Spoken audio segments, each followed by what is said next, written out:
Welcome to the duel of the two kings, BMW 7 Series versus Mercedes S-Class top of luxury, here with Thomas and Autogefühl in 4K full screen full length. Let's go. Design wise, here the new 7 Series, relatively high in the front, rather angular design, split headlamps and this huge double or even mono kidney. What do you think? Versus the more traditional design of the Mercedes S-Class. Even if you pick here the AMG line, you have the upright standing star on the hood here, a little bit lower, more classic sedan form. Yeah, that's already a huge difference in the front. We'll tell you all about the technology, driving ourselves and also being driven, the chauffeur driving experience, everything coming up now. Turning indicators. Here with the BMW we have this pulse effect, like a heartbeat.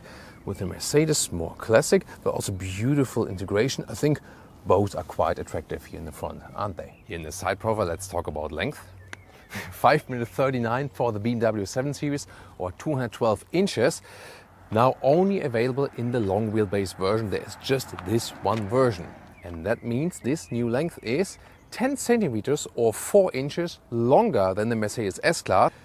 However, technology advantage for the Mercedes S-Class, both offer rear axle steering, but the S-Class up to 10 degrees. The rear wheels turn into the opposite direction than the front wheels.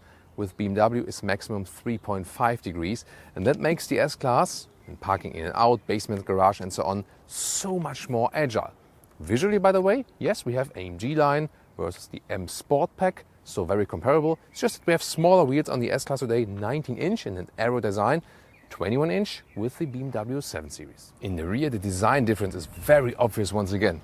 Contemporary with the 7 Series, but more angular design, and then a more timeless classic sedan rear for the S-Class. Which one do you like better? Here, as for the rear lamps, actually more stretched here and slimmer with the BMW. Let's take a look at the turning indicators. Both have spectacular functions. With the 7 Series is more this pulse effect once again, and with the S-Class we have these, these three-dimensional vertical elements inside. It's also really lovely, doesn't it? Air suspension, by the way, is equipped with both. Key comparison, I think both have something, right? Galvanization feels a little bit more premium than the BMW, is a little bit slimmer, but you can also get this computer key at BMW. Both also offer soft close, but let's still compare the door closing hammering sound. Really subtle with the 7 Series. And with the Mercedes here, the handles fold out, and then let's listen. Also sounds good, but there I think the 7 Series sounds a little bit better. But here also then soft close possible. Seating position in the S-Class, although from the outside it looks lower, the seat itself is more plush. You sit kind of like on the seat, I would say. Steering wheel, you have a little bit more capacitive BS buttons here. In the BMW, it's a mix, I would say. And the animal skin alternative here in the S-Class is just one option with fabric. But overall, the seating comfort, will be very interesting when I directly switch now to the 7 Series. Seating position in the BMW 7 Series, G70 new generation, really super comfortable. The seats give you enough side support. At the same time, they don't cage you in too much. So great compromise. And also this whole driving position, relatively low still, it gives you the feeling that this is still a driver's vehicle. Seating materials, by the way, there's also the so-called Veganza material available. It's a development of Sensatec. And in Germany for all versions, in the UK for the i7, in the US only for the petrol engines. Strange decision, but they have this material on a lot of markets, and it's really, just looks the same like this one here, and it's really great. Interior cockpit overview, super clean and high-class materials. The only thing that doesn't feel that good is here, awesome at night with the ambient lighting. It's really amazing, but when you hit the turning indicators, also looks nice, but when you really deeply press it, that's not that cool. But that's kind of like the only flaw. Everything else, what you look, what you feel, it's really high class. Just then again, a lot of blinding by the light here, for example, on the left side, or maybe also here in the lower part with this crystalline lever, stuff that looks cool, but then is giving you some flashes. It's good that in the lower part we can still control the infotainment system with that one. Everything else then also via touch, and also the AC unit via touch. That's what it is like with both vehicles. Steering wheel I prefer here with the 7 Series because these buttons are kind of integrated as one, but they still give you good haptic feedback, and this then is for real for adjusting the speed. Instruments, modern and clear to read, and you can also change the whole layout. Both vehicles come with a head-up display, here the more subtle one in the 7 Series. Infotainment system in the BMW, horizontal layout. You can argue about the hardware layout and also about the software layout, but what you can't argue about is that the BMW system is more responsive, quicker, and so far showed no errors or bugs at all. This is here the Apple CarPlay integration, Android Auto as well, but both only wireless here. Interior overview with the Mercedes, completely different layout indeed. It's a nice horizontal design element here, and then this screen is vertically attached basically. More high gloss black piano lacquer use. They both have that, but Mercedes just a little bit more here. So the quality of the materials is to me a little bit lower than in the 7 Series. With the digital instruments in the Mercedes, you can still get this classic analog look at least, or like this even more, so you're a little bit more flexible also in the color schemes. And the head-up display available in 2 different trims, and the second one also with augmented reality, and oh cool, it's always nice to see the star here, right? Mercedes has more fancy features. For example, when you switch the digital instrument view, also the infotainment system view changes. So yeah, then you can find your personal favorite style for your S-Class here. The AC unit is still integrated here also, and well, you can reach it better while driving, so that's better accessible here than in the 7 Series. The infotainment system overall is less responsive overall and has sometimes a little more failures here and there, but the overview here is a little bit better, so definitely pro and con. For example, you can also play with the colors of the ambient lighting.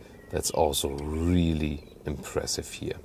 Rear seating comfort here in the S-Class. You feel that the bench is a little bit stiffer actually from the material. So the 7 Series comfort in the rear to me a little bit better. However, what I found better here is easier setup, for example, to control the different sun blinds, just here with the window levers up and down, and also for the sun blind behind me or something. It's just a press of a button, and also to push the front seat forward here, just a press of a button, and I don't have to go in the screen or something. This is just easier to me, and while I let this one here unfold, let's compare when I'm driving here behind. I'm driving here in the seat, still a lot of legroom, of course, just a little bit more than with the G70 BMW 7 Series.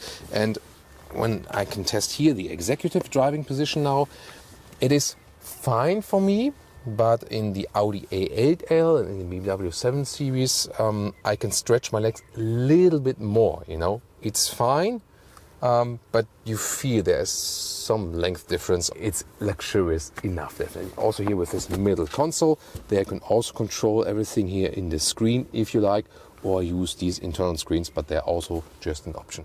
The Mercedes sunscreens, they are split in front and rear, and the difference then is that, well, you have this barrier there in the middle, but the front one you can actually open. Rear seating in the BMW, it's extremely comfortable in here, even with the base bench setup. So plush materials and so on, and good ergonomics underneath the seat.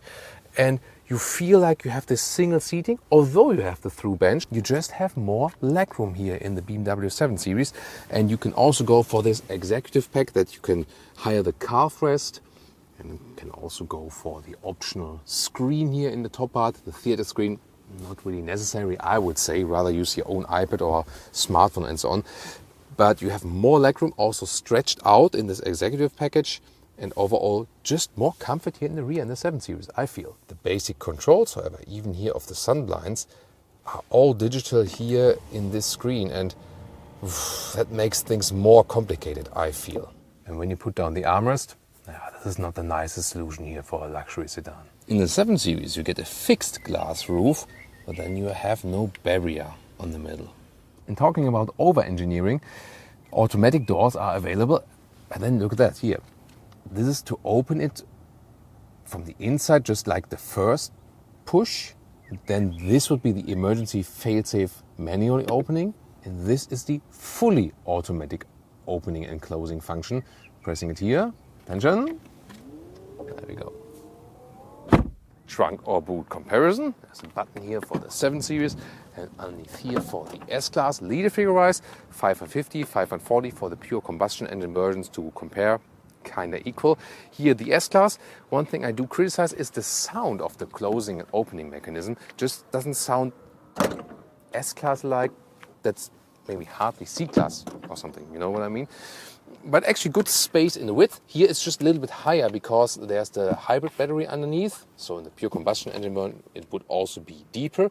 The length here is just a little bit shorter than with the BMW 7 Series. So here this is a meter or 40 inches, and there the BMW is just a little bit longer. But then again, it's a little bit more narrow right here. So both overall comparable. Just the closing sound, it's a little bit more premium here with the BMW. Listen to that. Engines, I love it when they have gas struts. Cool shot, right? So they have something in common and also something else is different. Well, they both have 3-liter 6-cylinders, petrol and diesel. Then also 8-cylinder petrol engines, 4.4 liter for the BMW, 4 liter for the Mercedes. Special to the S-Class is that in the Maybach version they offer a V12 and the plug-in hybrid models each. Mercedes has the bigger battery in the PHEV.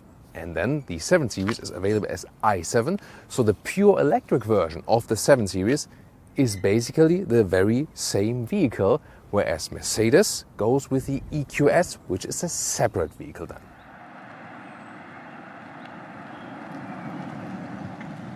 Welcome to Thomas's Comparison Driving Lounge, starting with the BMW 7 Series in the new generation. Ooh, sport mode.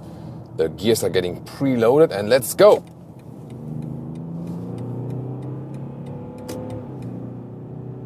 Well, that was 70 to 120 kilometers an hour acceleration. Stopped by this Seat Ibiza. Let's go again.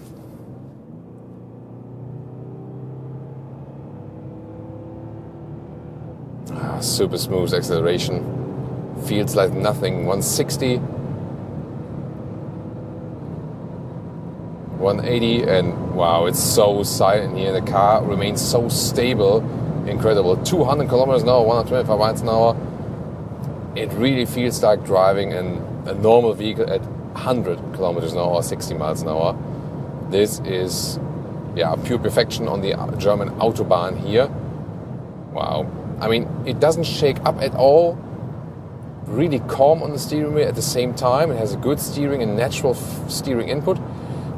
Recently, one of the best steering inputs at BMW, I really have to say. I always criticize the 3 Series steering input, which feels to me a little bit less natural.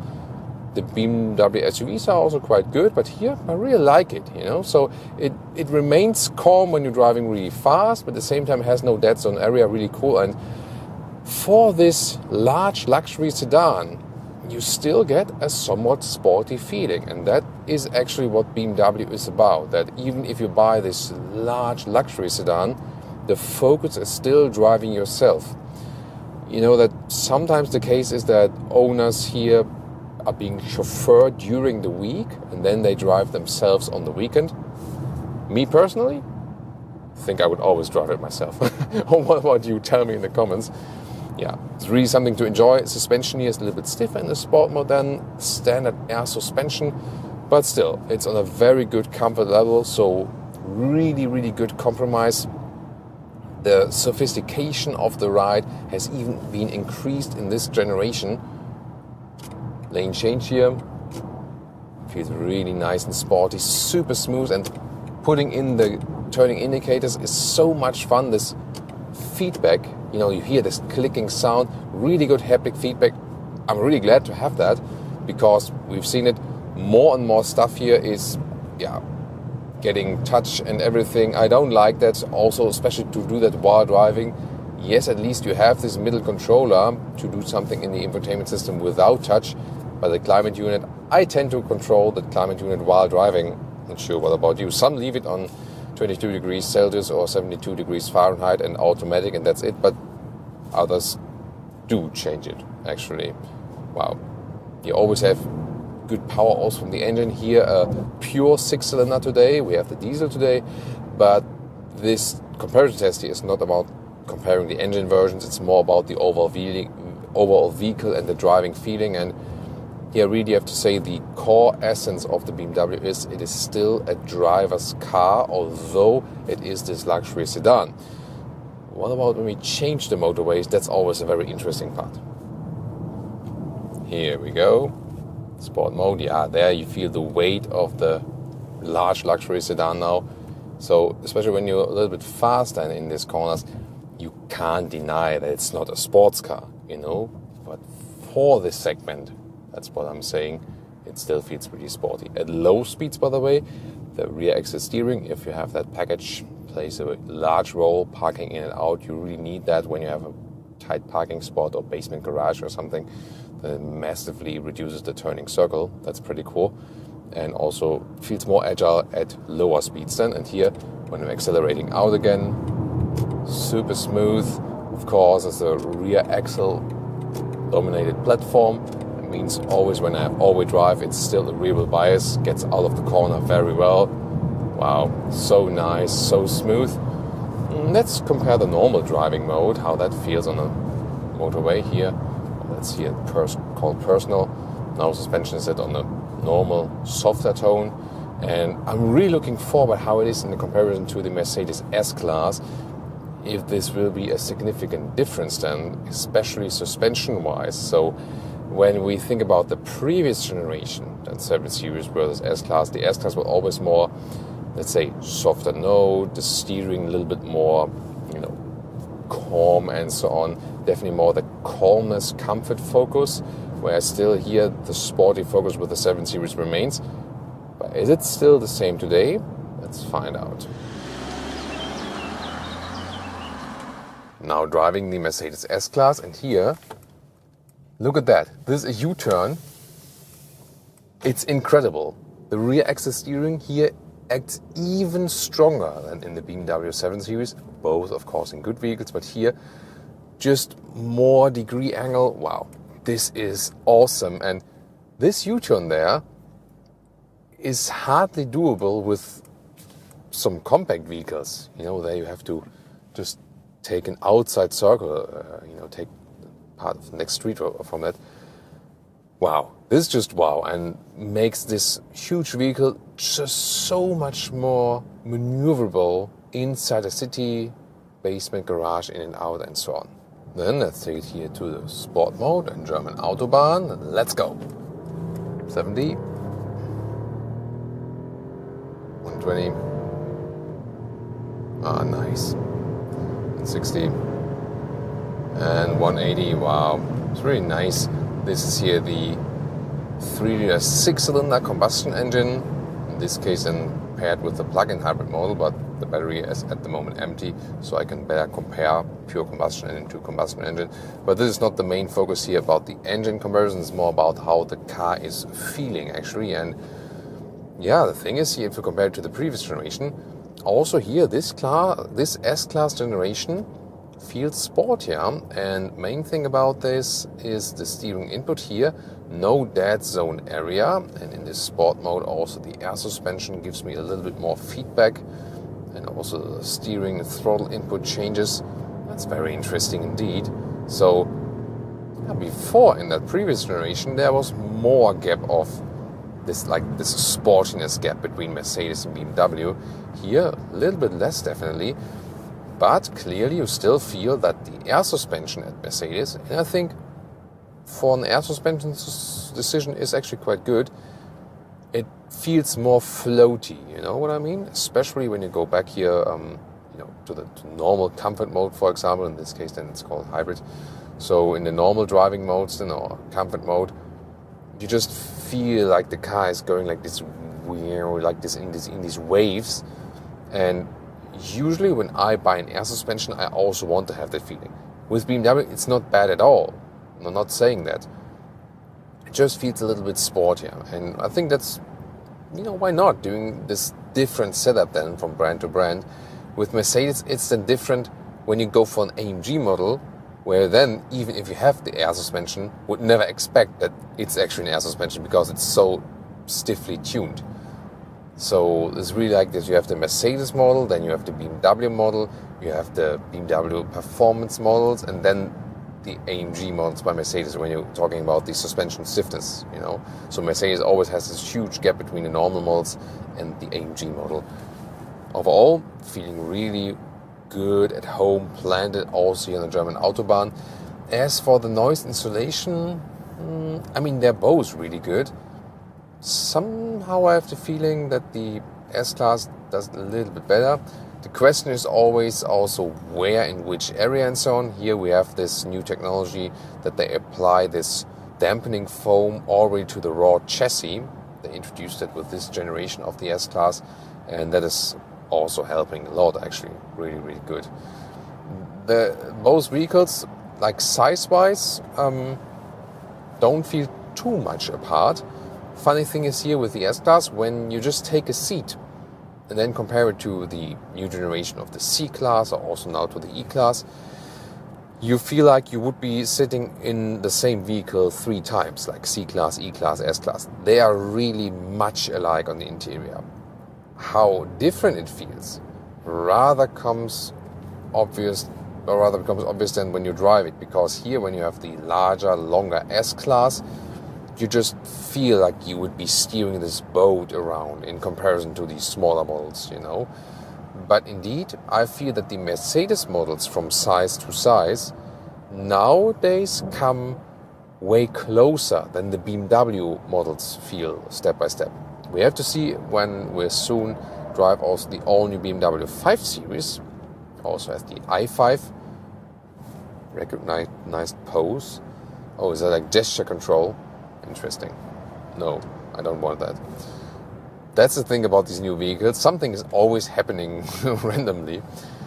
So we'll soon also compare the 5 Series and 7 Series, of course, and then we'll see if that still is the case, what I said now. But definitely very interesting. Here, lane changes. There you feel the floatiness of the suspension definitely a little bit more. Yeah, maybe you already see that on camera, you know, and that would not happen in the comfort mode of the BMW. So yes, what I was suspecting, that there is still more this sporty emphasis in the BMW and here more this comfort floatiness emphasis in the S-Class. It is still the case, but not that much. So here in the S-Class generation, they made it a little bit sportier. Another difference is also with the BMW, we had 21-inch wheels. Here we have today 19-inch wheels. This is also making a huge difference. So if you want more comfort or more sportiness, that always also depends on the wheel choice. So you should watch out for that and pick the wheel size then according to your liking, what you appreciate more, the comfort or the sporty side. Now it's getting really interesting. Let's see here, switching motorways. Of course, you feel the weight of the vehicle, but the rear axle steering is evening that out a little bit. Interesting. So, that was actually quite good. So, the peculiar thing here is that the S-Class from suspension setup doesn't suggest that it's so sporty, but when you then speed it up a little bit more and push it into the corners, it feels astonishingly light. So, you really have to differentiate here, you know. So the BMW is suggesting more sportiness and is also sporty, but somehow I also felt that when you push it into the corners, you feel the weight a little bit more. And here the S-Class doesn't have the sportiest suspension setup, but when you push it into the corners, it's sportier than you think. So that's also something interesting. Whoa. Yeah, good acceleration out here, of course. And the same thing applies to the S-Class. When you have an all-wheel model, you always still have a rear wheel bias because of this base setup of the vehicle. So now I keep my hands on steering, but I'm not steering. Car is doing that for me. There we go, automatic lane change complete. I wonder about you, what do you think? Is that really a useful feature, or would you just rather do that yourself? That's what I said.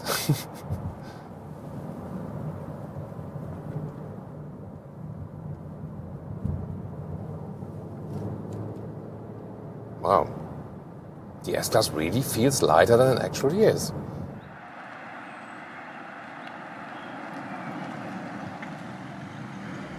Of course, we also have a being chauffeured comparison, starting here with the 7 Series. And interesting is that when you have these turns at slow speeds, you feel the rear axle steering even more when you're sitting in the rear. That's very fancy, right? Get this middle console and some cup holders. We can also put the smartphone here, for example. And this is a little bit weird solution here, right? Yeah. However, it's really comfortable here in the rear.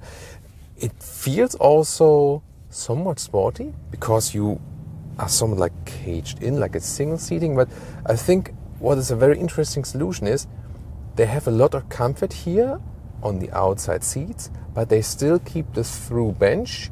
You can always, of course, have that, but this is here no compromise. Sometimes you have sedans which are really basic as for the through bench, and then only when you get the executive seating, then you have a lot of comfort. But here, it's already in the base rear bench setup that you have good comfort in the rear. The only thing that is not built in this vehicle here is this, this executive function that you can lift the calf rest here. So that is not built in this vehicle, but yeah, I can also live without that. If I push the seat here forward, you already have a lot of space in front of you. That's actually pretty fancy. So yeah, already in this setup you can really enjoy. And yeah, when she's hitting the throttle, you can feel that it has a lot of power. It's really nice.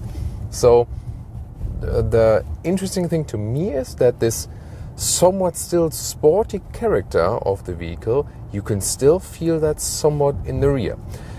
Of course, you might argue if that's the right approach also for this kind of vehicle, but to me it is always, I like to drive the vehicle myself. I could still enjoy it right here.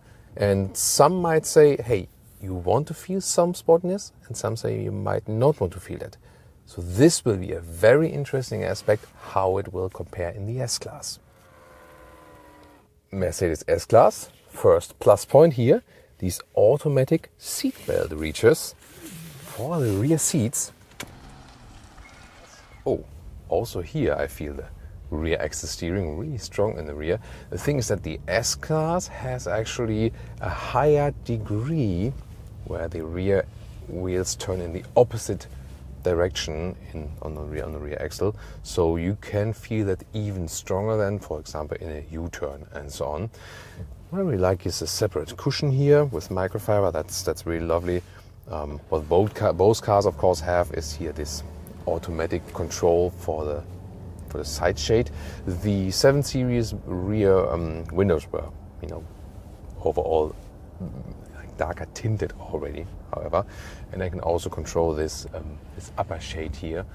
Yeah, it's really funny to do that. Here in the S-Class, the panoramic roof is split, so in the front you can actually open it. In the 7 Series, you cannot open the whole thing to leave fresh air in, but it goes all the way through. And that is the difference here when sitting in the rear. So for rear passengers, the solution of the 7 Series is actually better because you have a clear view to the sky. That's somehow cool. And here you have like this middle barrier where you look at. So for rear passengers, better with the 7 Series with the roof. In the front, of course, it might be cool when you have, possibility to really open that glass roof. Overall, it's also fairly comfortable here. Yeah, head area here. This, of course, really cool with this extra cushion. But how the legs lay on here. So the seats are a little bit stiffer from the material, I feel. So I also felt a little bit more caged in with the 7 Series from like this, how the seat is formed. So the normal seating impression is a little bit better with the 7 Series. Here, the difference is that we also have this executive package. I can also put my feet then here on the front. I can also activate it here while driving. That's pretty cool actually. Showed that to you earlier on the interior part, that the seat goes all the way forward and then this calf rest comes out. So that's of course a really fancy feature. It takes a while, and if you ask yourself, does that block the view then for the chauffeur? Yes, it always does. So that's a big problem. Yeah, but I think manufacturers just say like, hey, it's more important how the rear passenger feels. And yeah, it's a nice function, but I really like that function in the 7 Series as well, where you had this, like this full support. Then also, here underneath the legs right here, that was pretty cool. And yeah, it's not really very well comparable now, since this one has the pack, the other one doesn't. But what I can say from testing both, with an earlier 7 Series vehicle, is that the length of the interior here for the rear passenger, it's really longer in the 7 Series. And when I'm here, 189 or 6'2", I can stretch here more or less, but I can more stretch in the 7 Series, and that might also be something. What is plus here for the S-Class is that I feel that the insulation in the rear is a little bit better here with the S-Class, so it feels a little bit more silent. And from the sportiness of the driving, indeed, yes, here we also have 19-inch wheels mounted at the moment. With the 7 Series we had 21 inch. The thing is, really, with the S-Class, you feel from the setup, it feels a little bit more chauffeur-ish, like better noise insulation, and you don't feel so much sportiness, I would say. So I would say I had more fun driving in the 7 Series. And here for the chauffeur function, this one feels more like being chauffeured, you know what I mean? However, then again, suspension-wise, I feel that although we have smaller wheels here, the suspension of the 7 Series was sportier, but not really less comfortable. So overall, both some pros and cons when being chauffeured. Yeah, big question now is, which one would I take to drive myself? Which one would I take when I'm being chauffeured? Let's find out. Now it is time to decide. Which one would you choose? And which one would I keep home with me now? The thing is, on the exterior, the 7 Series more the screaming out design, especially mono or double kidney in the front, is splitting opinions. And that's what they wanted to achieve. They want people to talk about BMW design. They have indeed achieved that. But the more timeless design is definitely with the S-Class, more traditional and more this classic luxury sedan style. Definitely on the exterior, matter of preference. Also has to do that the 7 Series builds on the same platform than the i7 electric, that you can put the batteries in the floor. Then on the interior, that's very interesting. The quality of the materials is better with the BMW, and also especially the seating comfort, both in the ergonomics and also in the seating materials. BMW offers more animal-free choices, where the S-Class availability of the animal-free choice is very, very limited.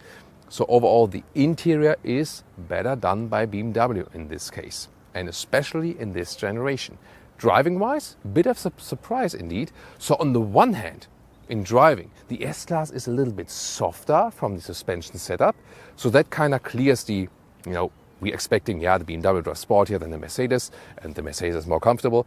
Yes, suspension-wise, softer, a little bit stiffer, sportier.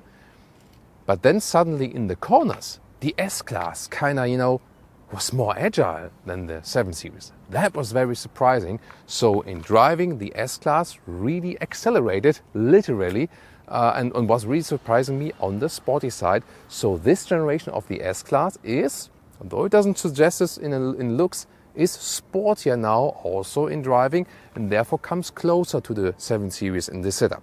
But both drive exceptionally well indeed. The winner in today's episode, well, taking also maybe pricing into account, of course you can configure these cars, to the moon basically. But just as an example, as they are here now today, 136,000 for the 7 Series, 190,000 euros for the Mercedes S-Class. Yes, if you then put comparable engine versions and spec this one a little bit higher, you can of course even that gap a little bit. So we always have to take that one into account.